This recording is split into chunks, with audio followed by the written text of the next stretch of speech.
তোকে যে আমি নিয়ে যাব, আমার কাছে যে বাড়তি কোনো টাকাই নেই। আর তুই বাজারে গেলে তো এইটা সেটা চেয়ে বসবি, তখন আমি তোকে কোথা থেকে কিনে দিব রে মা? আমি কিছু খেতে চাই না মা। আমাকে তুমি শুধু তোমার সাথে করে নিয়ে যাও। আর তোমার সাথে নিয়ে গেলে আমার একটু ঘোরাও হয়ে যাবে। পাশের দোকানের কাঁঠালগুলো দেখতে কি সুন্দর, খুব প্রাণ বেরিয়েছে। তুমি কি আমাকে একটি কাঁঠাল কিনে দিবে মা? টয়া, ঠিক এই কারণেই আমি তোকে আমার সঙ্গে করে নিয়ে আসতে চাইনি। আমার কাছে যে কোনো টাকা নেই, যে কয়টা টাকা আছে ওই টাকা দিয়ে তো বাজার করতেই শেষ হয়ে যাবে। আর কাঁঠালের দাম যে অনেক বেশি, এত টাকা দিয়ে কাঁঠাল কিনে খাওয়ার সামর্থ্য আমাদের নেই। কাঁঠালের দাম কত টাকা? কেন রে, কাঁঠালের দাম জেনে তুই কি করবি? একটা কাঁঠালের দাম 250 টাকা। মা, আমরা কিছু টাকা জমিয়েছি স্কুলে যাওয়ার জন্য। তুমি যে টাকা দিতে, ওই টাকা আমি না খেয়ে জমিয়েছি। তুই এসব কি বলছিস টয়া? তুই টাকা জমিয়েছিস? তা কত টাকা জমিয়েছিস? তুমি বিশ্বাস করছো না তো? দাঁড়াও, আমি এক্ষুনি নিয়ে আসছি। তুমি দেখলেই বিশ্বাস করবে। দেখো তো এখানে কত টাকা আছে। হ্যাঁ রে টয়া, এখানে তো 250 টাকার উপরে আছে। এতগুলো টাকা তুই কোথা থেকে জমালি রে মা? এতগুলো টাকা জমাতে তো তোর অনেক দিন লেগেছে। মা, তুমি এই টাকাগুলো দিয়ে আমার জন্য বড় একটা কাঁঠাল নিয়ে আসবে। তারপর আমি মজা করে কাঁঠাল খাবো। আচ্ছা ঠিক আছে রে মা, আমি আজকেই তোর জন্য বাজার থেকে কাঁঠাল কিনে নিয়ে আসবো। এ কি, শেফা শিয়ালিনী দেখছি কাঁঠাল কিনে নিয়ে যাচ্ছে। দেখি তো ব্যাপারটা। এই শেফা শিয়ালিনী, তুই এত তাড়াহুড়ো করে এই কাঁঠাল নিয়ে কোথায় যাচ্ছিস? এই তো বাঘিনী ভাবি, কাঁঠাল নিয়ে যাচ্ছে আমার মেয়ে টয়ার জন্য। কতদিন ধরে আমার মেয়েটা কাঁঠাল খাওয়ার জন্য বায়না ধরেছে। হ্যাঁ রে শেফা, খেয়ে দিয়ে তো ভালোই দিন কাটাচ্ছিস। তোর বৃদ্ধা মাটার কি কোনো খোঁজ খবর রাখিস? শুনেছি তোর মা নাকি বেশ অসুস্থ, তোকে নাকি তোর মা দেখতে চেয়েছে। এটা তুমি কি বলছো বাঘিনী ভাবি? আমার মা অসুস্থ?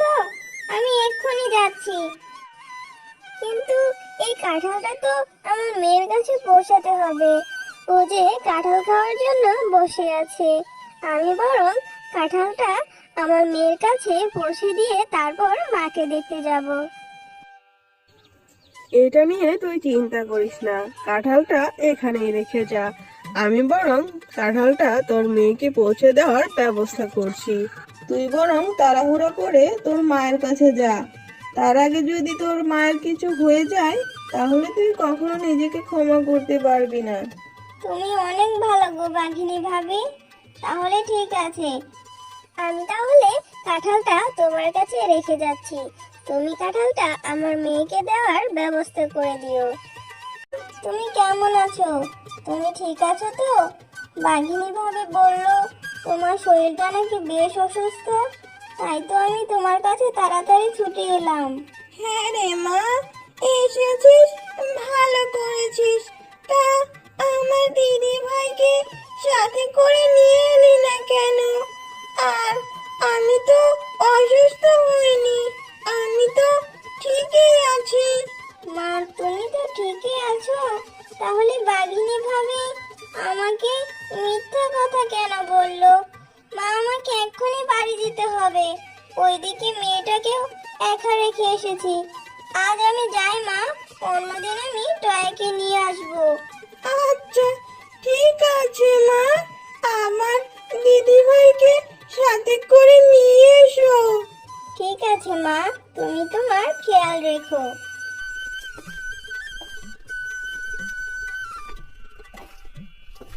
মা, তোমার আসতে এত দেরি হলো কেন? আর তুমি না টাকা নিয়ে গেলে কাঁঠাল আনার জন্য? তো কাঁঠাল নিয়ে আসোনি কেন? কেন রে টয়া, তুই কি তাহলে কাঁঠাল খাসনি? আমি তো বাঘিনী ভাবির কাছে কাঁঠাল পাঠিয়ে দিয়েছি। বাঘিনী ভাবি কি তাহলে দেয়নি তোকে? ওই না তো, আমাকে তো কেউ কাঁঠাল দিয়ে যায়নি মা। আমি তো সে কখন থেকে তোমার জন্য উঠোনে বসে আছি। তুমি কাঁঠাল আনবে, তারপর আমি খাবো। এখন তো মনে হচ্ছে বাঘিনী ভাবি মিথ্যা কথা বলে কাঁঠালটা তারাই খেয়ে ফেলেছে। থাক মা, মন খারাপ করিস না, আমি আবার টাকা জমিয়ে তোকে কাঁঠাল কিনে দেব। আচ্ছা মা, কাঁঠাল তো খাওয়াই হলো না, তাহলে আমি মাঠে গিয়ে বন্ধুদের সাথে খেলা করে আসি। ঠিক আছে যা, তবে সন্ধ্যা হওয়ার আগে বাড়ি চলে আসবি। তুই জানিস, আজকে না আমার মা কাঁঠাল এনেছিল। আমি মজা করে কাঁঠাল খেয়েছি। কাঁঠালটা না অনেক বড় ছিল। কি বলছিস বিলি, তুই কাঁঠাল খেয়েছিস? আমার না অনেক কাঁঠাল খেতে ইচ্ছে করছিল রে। বিলি চল, এখন আমরা বাড়ি চলে যাই, এখন তো সন্ধ্যা হয়ে গেল। বিলি, তোরা কাঁঠাল খেয়ে কাঁঠালের খোসা আর বীজ এখানে ফেলে রেখেছিস? আমি তাহলে এগুলো বাড়ি নিয়ে যাই। ঠিক আছে রে টয়া, তুই তাহলে এগুলো নিয়ে যা। আমার মা তো এগুলো এমনি ফেলে রেখেছে। কি রে টয়া, তুই এখানে এগুলো কি রোপণ করেছিস? আর এই বীজগুলোই বা কোথায় পেলি তুই? মা, আমি যখন বেলিদের বাড়ির সামনে দিয়ে আসছিলাম, তখন এই বীজগুলো পড়ে থাকতে দেখি, আর ওখান থেকে উঠিয়ে এনে এখানে রোপণ করে দিই। মা, এখানে আমাদের অনেক বড় একটি কাঁঠালের গাছ হবে, আর আমি মজা করে কাঁঠাল খাবো। এখন আমি বেশ বুঝতে পেরেছি, আমার কেনা কাঁঠাল খেয়ে বাঘিনী আর তার মেয়ে ওখানে বীজগুলো ফেলে রেখেছে, আর তুই সেই বীজগুলো তুলে এনে এখানে রোপণ করেছিস। মা, দেখে যাও, আমাদের গাছে কত কাঁঠাল ধরেছে। আমি মজা করে কাঁঠাল খেতে পারবো। মা, তাড়াতাড়ি আসো। হ্যাঁ রে টয়া, তাই তো দেখছি, এত বড় কাঁঠালের গাছ আমি কখনো দেখিনি। আল্লাহ নিশ্চয়ই আমাদের ওপর সহায় হয়েছে রে মা। হ্যাঁ শিল্পী আলিনী, তুমি সত্যি বলছো। তোমার এই ছোট্ট মেয়ে টয়া এই গাছটির অনেক যত্ন করেছে, তাই সৃষ্টিকর্তা তোমাদের উপর রহম করেছে। আর এই গাছের কাঁঠাল কখনো শেষ হবে না। তোমরা যত ইচ্ছা তত এই কাঁঠাল খেতেও পারবে, আবার বিক্রি করতে পারবে। ও মা, কি সাংঘাতিক ব্যাপার! এই গাছ তো দেখি জাদুর গাছ।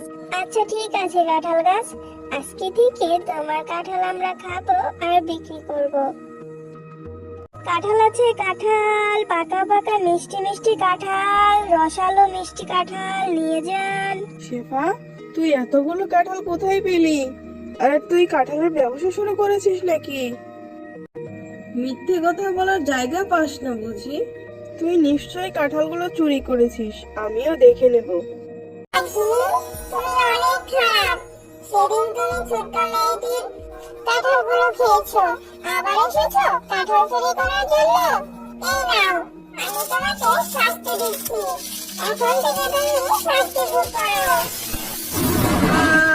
আমার ভিতরটা জ্বলে পড়ে যাচ্ছে। ওই জাদুর গাছ, তুমি আমাকে ছেড়ে দাও, আমি কখনো আর লোভ করবো না। শেফা, তুই আমাকে ক্ষমা করে দে বোন। জাদুর কাঁঠাল গাছ, ভাবিকে প্লিজ ক্ষমা করে দাও। আমি বাঘিনী ভাবিকে ক্ষমা করে দিয়েছি, আর উনি তো ওনার বুঝতে পেরেছে। ঠিক আছে শেফালি, আমি শুধু তোমার কথাই এই লোভী ভাগিনীকে ছেড়ে দিচ্ছি। কিন্তু এরপরে যদি তোমাদের আবার কোনো ক্ষতি করতে চাই, তাহলে এর ফল ভালো হবে না।